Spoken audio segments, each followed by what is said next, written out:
किरोड़ी लाल मीणा ने पार्टी से मिले नोटिस का जवाब देने के बाद छोटे किरोड़ी के नाम से जाने जाने वाले नरेश मीणा के मामले में बड़ी प्रतिक्रिया दी है। राजस्थान विधानसभा घेराव को लेकर किरोड़ी लाल मीणा ने क्या कुछ कहा है, इस पर भी चर्चा करेंगे। लेकिन सचिन पायलट ने नरेश मीणा के थप्पड़ मारने के बाद जो समरावता गांव के लोगों के साथ अन्याय हुआ है, उसको लेकर फिर कहा है कि न्यायिक जांच होनी चाहिए। सचिन पायलट मांग उठाने लगे हैं, तो वहीं कांग्रेस के नेता प्रहलाद गुंजल हो या फिर राजेंद्र गुड़ा हो या फिर हनुमान बेनीवाल, तमाम जो ये नेता हैं वो अब लगातार मांग कर रहे हैं कि समरावता गांव के लोगों के साथ अन्याय हुआ है। नरेश मीणा ने एक थप्पड़ ही तो मारा था। नरेश मीणा आतंकी तो नहीं है। उन्हें भजनलाल सरकार आखिर क्यों जेल में रखना चाहती है? और किरोड़ी लाल मीणा ने जो पार्टी को नोटिस का जवाब दिया है, उसको लेकर क्या किरोड़ी लाल मीणा के ऊपर कोई गाज गिरने वाली है? आने वाले समय में उस नोटिस का जवाब देने के बाद आला कमान जो है वो किरोड़ी लाल मीणा के ऊपर क्या कार्रवाई करेगा, या फिर बीजेपी में सब कुछ ठीक ठाक होगा, या फिर ये तूफान से पहले की शांति है? किरोड़ी लाल मीणा ने नरेश मीणा मामले में जो प्रतिक्रिया दी है, उस पर सबसे पहले चर्चा करेंगे। नमस्कार, आप देख रहे हैं लोकमत हिंदी और मैं हूं आपके साथ महेंद्र बांसुटा। किरोड़ी लाल मीणा ने एक पोस्ट की। अब ये पोस्ट करने के बाद हर कोई इस पोस्ट के अलग अलग मायने निकाल रहा है। सबसे पहले पोस्ट बताते हैं कि किरोड़ी लाल मीणा ने क्या कुछ लिखा है। किरोड़ी लाल मीणा ने कहा कि मैं जनता के सहयोग के लिए 3 बार समरावता गया, जेल में आंदोलनकारियों से भी मिला। अब आंदोलनकारी विधानसभा का घेराव करने वाले हैं। कृपया इससे जुड़े बैनर पोस्टरों में मेरी फोटो और पुराने वीडियो का इस्तेमाल नहीं करें, क्योंकि मैं सरकार का हिस्सा हूं। इससे मुझे समस्या खड़ी हो सकती है। अब इसके बाद समर्थक कह रहे हैं कि बाबा आप जमीन से जुड़े नेता हैं, हर मुद्दे को बेबाकी के साथ उठाते हैं और आपके भरोसे पर जनता ने आपको हमेशा आशीर्वाद दिया है, सर्व समाज ने आपको आशीर्वाद दिया है और आगे भी आशीर्वाद देते रहेंगे। लेकिन इस तरीके से क्या बाबा आप पार्टी लाइन के हिसाब से चलने वाले हैं? किरोड़ी लाल मीणा, चाहे वो एसआई पेपर लीक मामला हो, या महेश नगर थाने में उनके ऊपर जो एफआईआर दर्ज की गई हो वो मामला हो, या दौसा में उनके भाई के चुनाव हारने का मामला हो, या 7 करोड़ रुपए की रोज बजरी निकाली जा रही है वो मामला हो, या फिर किरोड़ी लाल मीणा का जो फोन टेप किया जा रहा था उसका मामला हो, या फिर सीआईडी जो उनके पीछे पड़ी हो वो मामला हो, कुल मिलाकर ऐसे दर्जन भर मामले हैं जिनको लेकर किरोड़ी लाल मीणा बीजेपी सत्ता में काबिज होने के बावजूद और उनको कैबिनेट मंत्री जैसा बड़ा पद मिलने के बाद लगातार उठाते रहे हैं। तो फिर क्यों कह रहे हैं बाबा कि अब नरेश मीणा मामले में जो विधानसभा का घेराव होने वाला है उसके बैनर पोस्टरों में कृपया मेरी फोटो का इस्तेमाल नहीं करें? अब समर्थक उनकी फोटो का इस्तेमाल करेंगे, वीडियो का इस्तेमाल करेंगे या नहीं करेंगे उनके आग्रह के बाद, पता नहीं। लेकिन किरोड़ी लाल मीणा ने कहीं ना कहीं इस सारे में इस मैसेज के बाद बहुत बड़ी बात कही है। किरोड़ी लाल मीणा की पहली बात को अगर हम देखें, जो पहली लाइन लिखी है कि मैं समाज के सहयोग के लिए 3 बार समरावता गया। किरोड़ी लाल मीणा चाहते थे कि समरावता गांव के लोगों के साथ जो भी अन्याय हुआ है, उनके घरों में जो सामान था उसके साथ आगजनी की है, तोड़फोड़ की है, उनके वाहनों को जला दिया गया है। जो लोग ऐसे थे जो इसमें बेगुनहगार थे उनको भी इस मामले में लपेट लिया गया है। कुल मिलाकर जो भी पूरा मामला था उसको लेकर किरोड़ी लाल मीणा 3 बार समरावता में गए थे और वो चाहते थे कि सरकार और समरावता गांव के लोगों के बीच में तालमेल बैठ सके। समरावता गांव के डेलीगेशन को वो गृह राज्य मंत्री ज्वार सिंह बेडम से भी मुलाकात करवाते हैं, लेकिन 3 बार वहां पर जाने के बाद और उनसे मुलाकात करवाने के बाद भी और जेल में आंदोलनकारियों से मिलने के बाद भी आखिर विधानसभा के घेराव की नौबत क्यों आ गई? अगर किरोड़ी लाल मीणा जिस तरीके से इस पूरे मामले को लेकर सरकार और समरावता के लोगों के बीच तालमेल बिठाना चाहते थे, अगर वो तालमेल बैठ जाता तो प्रहलाद गुंजल हो या फिर नरेश मीणा के चाहने वाले हों, उनके समर्थक हों, विधानसभा घेराव का अल्टीमेटम क्यों देते? क्या सचमुच 25 तारीख को जिस तरीके से बाबा ने इशारा किया है कि अब आंदोलनकारी विधानसभा का घेराव करने वाले हैं, कहीं ना कहीं बाबा ने इशारे में यह भी बात कह दी कि अब विधानसभा का घेराव होने वाला है। विधानसभा का घेराव होने की आखिर नौबत क्यों आ गई?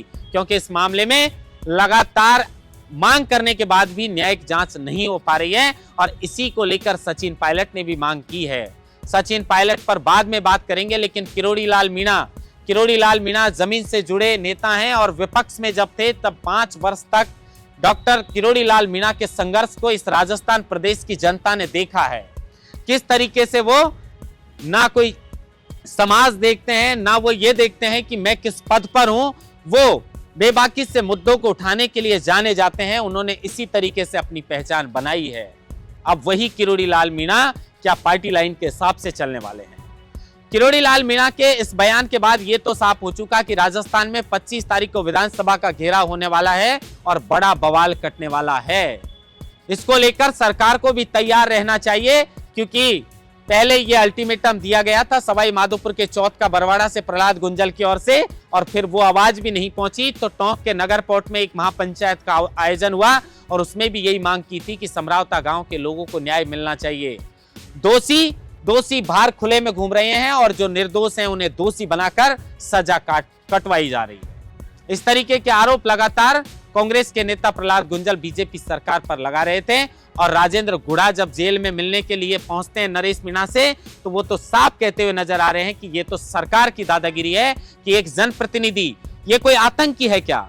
नरेश मीणा कोई आतंकी नहीं है, लेकिन नरेश मीणा को जबरन जेल में रखा जा रहा है। इस तरीके का आरोप कांग्रेस के नेता जो है वो अशोक चांदना भी लगा चुके, राजेंद्र गुड़ा भी लगा रहे हैं, प्रहलाद गुंजल भी इस बात को कह रहे हैं। लेकिन अब कहीं ना कहीं बाबा ने यह बता दिया है कि 25 तारीख को राजस्थान की विधानसभा का घेराव होने वाला है।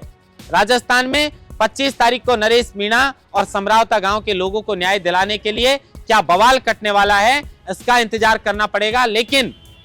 लेकिन जो कोर्ट ने फैसला सुरक्षित रखा है नरेश मीणा को लेकर, जो जमानत पर सुनवाई हुई थी, उस सुरक्षित फैसले के अंदर क्या नरेश मीणा के चाहने वालों के लिए अच्छी खबर आ सकती है?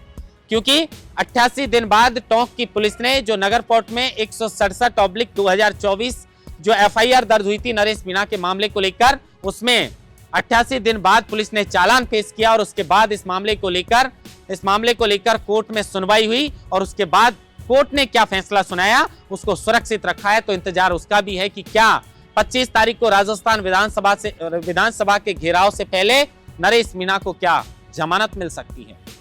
लेकिन अब लौटते हैं किरोड़ी लाल मीणा के नोटिस वाले मामले पर। खबरों की माने तो किरोड़ी लाल मीणा ने इस नोटिस का जवाब 5 से 6 पेजों में दिया है, और अगर जवाब दिया है तो किरोड़ी लाल मीणा ने अपनी समस्या भी बताई होंगी। समस्या बहुत सारी हैं। समस्या उनके भाई को चुनाव में जिस तरह अभिमन्यु को महाभारत में घेर कर मारा था, उस तर्ज पर किरोड़ी लाल मीणा को मारा गया है। तो ये आरोप उन्होंने अपनी ही सरकार पर लगाए थे।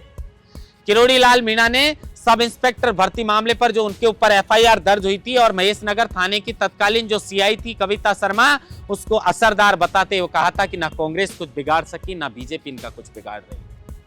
बाबा के दर्द जो सबसे बड़ा ये था कि उन्होंने विपक्ष में रहते हुए 5 वर्ष संघर्ष किया और उसी की बदौलत सत्ता में आए, और सत्ता में आने के बाद भी जिन मुद्दों को उठाकर वो सत्ता में आए हैं, उनको अगर भजनलाल सरकार भी मार रही है तो फिर सरकार में आने का क्या फायदा। बाबा के ऊपर उल्टा एफआईआर दर्ज कर ली गई थी। राइजिंग राजस्थान में बाबा को लेकर कहा कि प्रधानमंत्री के आगमन पर बाधा उत्पन्न करने वाले हैं, ये दर्द भी बाबा ने झेला। उसके बाद किरोड़ी लाल मीणा ने कहा कि मेरा फोन जिस तरीके से कांग्रेस राज में हुआ वही बीजेपी राज में हो रहा है, मेरा फोन टैप करवाया जा रहा है, मेरे पीछे सीआईडी छोड़ दी गई है, 7 करोड़ रुपए की रोज बजरी निकाली जा रही है, लेकिन कोई सुनने वाला नहीं है। और अब जो है वो इस मामले को लेकर जो नोटिस मिला है उसको लेकर किरोड़ी लाल मीणा ने इशारे में कह दिया है, इशारे में पत्रकारों से कह दिया है कि जासूसी तो आप भी कर रहे हैं। यानी वो डिनाई भी नहीं कर रहे हैं कि ऐसा नहीं हुआ है।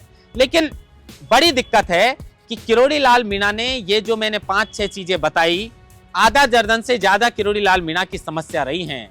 चाहे उनके ऊपर एफआईआर का मामला हो, या दौसा में उनके भाई के साथ पीछे से छुरा भोंकने का मामला हो, या फिर 7 करोड़ की बजरी का मामला हो, या सब इंस्पेक्टर भर्ती का मामला हो, ये तमाम मुद्दे हैं जिनको लेकर किरोड़ी लाल मीणा लगातार आवाज उठाते रहे, और उसके साथ में फोन टैपिंग और उनके पीछे जो सीआईडी जुड़ी है वो भी, और किरोड़ी लाल मीणा की छवि खराब करने के लिए जो रिपोर्ट सौंपी गई कि वो प्रधानमंत्री के आगमन पर बाधा उत्पन्न कर सकते हैं। तो ये इतने सारे दर्द थे जो लगातार किरोड़ी लाल मीणा बयां कर रहे थे, और शायद इसीलिए विधानसभा के बजट सत्र से किरोड़ी लाल मीणा छुट्टी लिए थे। लेकिन उन्हें क्या पता था कि उन्हें नोटिस मिल जाएगा। अब 5 से 6 पेजों में नोटिस का जवाब दिया है, क्या क्या लिखा है आने वाले समय में शायद इसका भी पता चल जाएगा। लेकिन ये भारतीय जनता पार्टी के परिवार का मामला है। इस परिवार के मामले में हम अंदर नहीं घुसना चाहते, लेकिन मदन राठौड़ ने अगर खबरों की माने तो किरोड़ी लाल मीणा की पैरवी की है, और शीर्ष नेतृत्व से भी किरोड़ी लाल मीणा की मुलाकात हो सकती है, और उसके बाद बीजेपी में सब कुछ ठीक ठाक हो सकता है, या फिर ये तूफान से पहले की शांति है। क्योंकि जब कर्नल राज्यवर्धन सिंह राठौड़ के घर पर गए थे किरोड़ी लाल मीणा, तो पत्रकार वहां भी पहुंच गए और किरोड़ी लाल मीणा जी से बात करना चाहा, तो किरोड़ी लाल मीणा ने कहा कि आज तो मैं पत्रकारों के पैसे की चाय पीऊंगा, उसके बाद मैं बातचीत करूंगा। और जब बाबा वहां पर बातचीत करने के लिए राजी हो गए, तो पत्रकारों ने व्यवस्था कर दी चाय की, और वहां पर बातचीत शुरू हो गई। तो कहा कि नोटिस में क्या लिखा है बता दीजिए बाबा। तो बाबा ने कहा कि नोटिस वाली बात तो मैं नहीं बता पाऊंगा। तो बोला यही बता दीजिए कि जो आरोप आपने सार्वजनिक मंच से लगाए थे, क्या सचमुच आपकी जासूसी हो रही है? अब बात को बदलना कोई बाबा से सीखे, क्योंकि पुराने राजनेता हैं। तो उन्होंने कहा जासूस तो आप भी हैं, आप भी जासूसी कर रहे हैं। बाबा ने बात को घुमा दिया है, लेकिन इस बात को डिनाई नहीं किया जा सकता है कि किरोड़ी लाल मीणा ने जो 6, 7, 8 ये गंभीर आरोप लगाए हैं, अपनी सरकार में होने के बावजूद भी ये मुद्दे उठाए हैं। बाबा आज मना भी कर दें, लेकिन जो बातें सार्वजनिक मंच पे कही थी, उन बातों को खत्म नहीं किया जा सकता, उन बातों को मिटाया नहीं जा सकता। लेकिन भजनलाल सरकार के बीच और बाबा के बीच क्या सचमुच कोई तालमेल बैठ पाएगा? और जो बाबा चाहते हैं कि जो कांग्रेस सरकार में मुंह से कांग्रेस ने खाया था, उस मुंह के खाए हुए को वो नाक से निकालना चाहते हैं। और कांग्रेस पार्टी बाबा के मुद्दे को उठाने में अपनी भलाई मानती है। नरेश मीणा के मुद्दे को विधानसभा के अंदर कोई नहीं उठा रहा। शायद अगर कांग्रेस नरेश मीणा के मुद्दे को उठाती तो एक बड़ा फायदा कांग्रेस पार्टी को मिल सकता था, लेकिन कांग्रेस पार्टी, मैंने पिछली खबर में बताया था कि तीर सही जगह पर नहीं लगा पा रही है।